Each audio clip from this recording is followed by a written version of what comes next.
semoga adanya pasar bunga Rawabelong ini bisa bermanfaat untuk warga Rawabelong, untuk orang-orang Betawi gitu.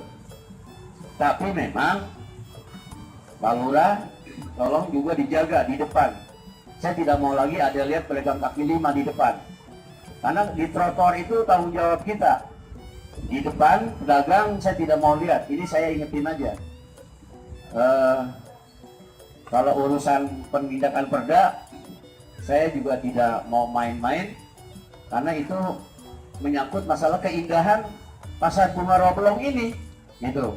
Kalau di depannya penuh dengan pedagang kaki lima, ya sudah, tidak akan kelihatan keindahan pasar bunga Rawabelong. Tadi saya lewat ada yang dagang kembang itu di depannya merek pasar bunga, ditaruh di situ semua.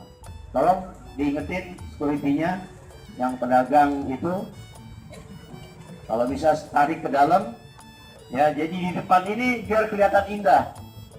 Dari UPT saya minta diperindah lagi, depan pagernya dicat lagi biar lebih bagus lagi. Pasar bunga ini adalah ikonnya Pemda DKI dan se-Asia.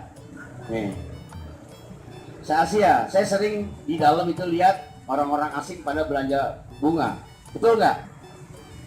Apalagi ada sahabat kita nih yang punya TV Rawabelong, dia akan terus mengangkat yang namanya ikon-ikon di sini, cikal bakal budaya Betawi, makanya macam di jalan raya itu depan. Dan saya juga terima kasih kepada TV Rawabelong. Saya ucapkan sekali lagi selamat kepada TV Rawabelong.